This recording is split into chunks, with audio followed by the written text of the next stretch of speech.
Ser podcast.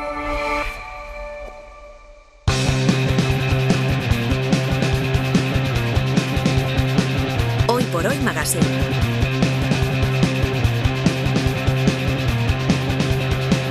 Ser podcast.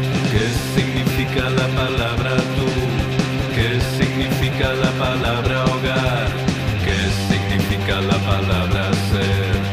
¿Qué significa la palabra estar?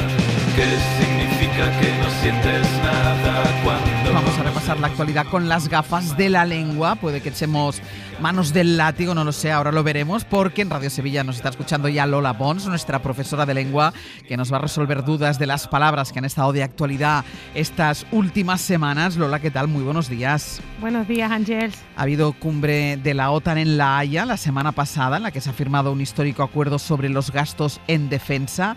A ver, OTAN es en mayúsculas, pero Alianza Atlántica es equivalente. Sí, equivalente, y también es mayúscula, porque Alianza Atlántica equivale a OTAN. Y de hecho, en español se dice a menudo, se define a menudo a alguien como, por ejemplo, atlantista, en el sentido de que está a favor de la OTAN. Entonces, OTAN, como hemos dicho, en mayúsculas, son las siglas de Organización del Tratado del Atlántico Norte, pero cuidado, porque en inglés el orden de las palabras es justo al revés. O sea, la OTAN es North Atlantic Treaty Organization, por eso en inglés es NATO. ¿Qué ocurre? Que a veces yo creo que los medios se toman las notas de prensa que se redactan en inglés y se pasan al español, no se traducen los nombres propios y aparece nombrado esto como NATO, y de NATO nada. Hay que decir OTAN. OTAN. Se ha hablado mucho también en esta cumbre del porcentaje sobre el gasto en defensa, el 5% del gasto, el 2,1% del gasto. ¿Cuál es la forma correcta de escribir decimales? La forma correcta es coma o punto. Yo prefiero coma, pero también es correcto punto. Esto ya lo hemos dicho muchas veces, pero nada, es que esto hay que seguir luchando, Ángeles. ¿Coma o punto? Coma o punto, pero nunca la comita arriba, o sea, nunca el apóstrofo. No pongamos 2,1 con la comita arriba, porque entonces... Vale, látigo. Más reuniones internacionales. Esta la has tenido muy cerca. La estás teniendo muy cerca, que todavía no ha terminado. La cuarta Conferencia Internacional de Naciones Unidas sobre financiación para el desarrollo. Esto es una reunión de jefes de Estado y de gobierno, de representantes gubernamentales. ¿Por qué se llama conferencia? Pues porque estamos adoptando erróneamente un anglicismo que deberíamos evitar. A ver, en español tenemos la palabra conferencia y la palabra congreso, y las dos tienen significados distintos. Todos sabemos lo que es una conferencia, pues una charla que una persona da en público, en un entorno formal, y normalmente los representantes de gobierno no dan conferencias, en todo caso las dan los expresidentes, igual que las dan, pues no sé, los escritores o los profesores universitarios. En cambio, un congreso sí es una reunión de personas en torno a un tema, un congreso que puede ser científico, puede ser de un partido político, puede ser un congreso de hermandades. Lo que se ha estado celebrando en Sevilla en estos días ha sido una reunión, un congreso, un encuentro, pero no una conferencia. En inglés, conference es un congreso, y entonces muy legítimamente en inglés esto se llama conference, y nosotros pues nada, pues lo hemos traducido literalmente y mal. Pues no Conferencia Internacional de Naciones Unidas, sino Congreso Internacional de Naciones Unidas. Así podría ser. Sí. Otra cosa que te ha quedado cerca, la famosa restauración, famosa y polémica, restauración de la Macarena. Aquí se me plantea una duda, porque la persona que restaura una obra de arte es un restaurador, pero también de la gente que tiene un negocio de hostelería decimos que son restauradores que se dedican al negocio de la restauración. ¿Qué ha pasado para que haya ese vínculo entre dos cosas que son tan diferentes? Es verdad, son muy distintas, pero claro, las palabras establecen estos lazos. El sentido más antiguo es el de restaurar, con el valor de reparar, de renovar, que se usa desde la Edad Media en castellano, y se usaba sobre todo, fíjate, con valor de cristianismo, o sea, restaurar una virtud, restaurar el cristianismo en un lugar.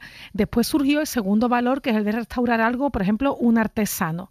Y en el siglo XIX, que eso para la historia de la lengua es hace 2 días, la palabra restaurante viene desde el francés al castellano. Y esa palabra restaurante también restaurant viene del restaurar en latino.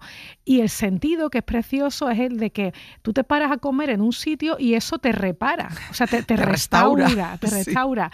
Y claro, el resultado es que hoy tenemos el doble valor: restaurar un mueble o una escultura como la Macarena, y restauración como el concepto que damos a los restaurantes. Aquí también, y ahora que viene el verano, tenemos que aclarar una diferencia y es la distinción que hay entre restauración y hostelería. Restauración, un lugar donde comemos, el chiringuito, la cafetería, el mesón.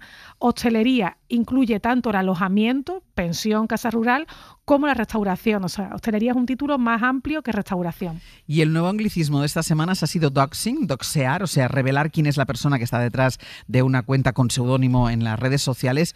¿Qué te parece que se use doxing o doxear? A mí me parece un error y me parece una soberana tontería. Lo siento, Ángel, pero es que ya también estamos a final Hablemos de curso. Hablemos claro. A ver, doxing en inglés significa exponer. Y claro, pues se revela que Menganito, que estaba en Twitter poniendo estos mensajes, su identidad real es tal, ¿no?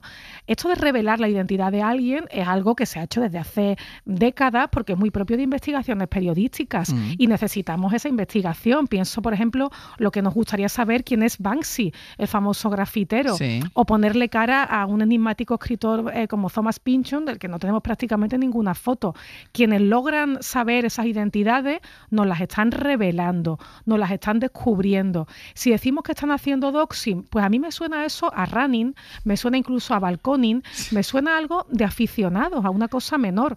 O sea, yo no defiendo el español por patrioterismo lingüístico tonto, sino porque es que ni siquiera sabiendo inglés entiendes qué es doxear. Nos sacan de la comprensión de la frase y yo creo que rebajan la trascendencia que tienen muchas de estas revelaciones, claro. ¿Y tenemos consejo lingüístico para terminar sobre cómo hablar en público?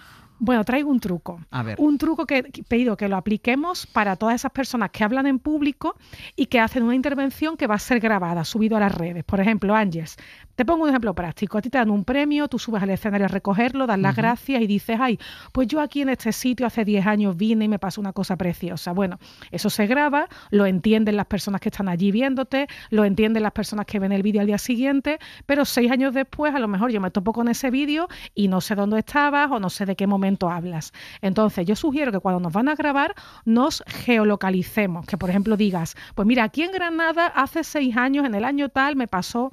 También lo sugiero para las conferencias grabadas, porque esto a mí me ocurre muchas veces. Nos graban, se nos ve a la persona que habla y damos una charla, pero no se ve al público. Y el público a mí me está condicionando mi discurso. El público pueden ser 100 muchachos de 12 años, como pueden ser un comité técnico muy restringido o un club de lectura para mayores de 70. Y eso cambia mi tono. Entonces, vamos a decir dónde estamos, vamos a contextualizar, porque así vamos a permitir que se entienda mejor el resultado. Y, por ejemplo, decimos, pues mira, gracias a vosotros, los 100 estudiantes que estáis aquí, o gracias a este comité de trabajo ante el que hablo. Un truco. Geolocalicemos. Eso. Hasta la semana que viene, Lola. Hasta la semana que viene. Adiós. Para no perderte ningún episodio, síguenos en la aplicación o la web de la SER, Podium Podcast o tu plataforma de audio favorita.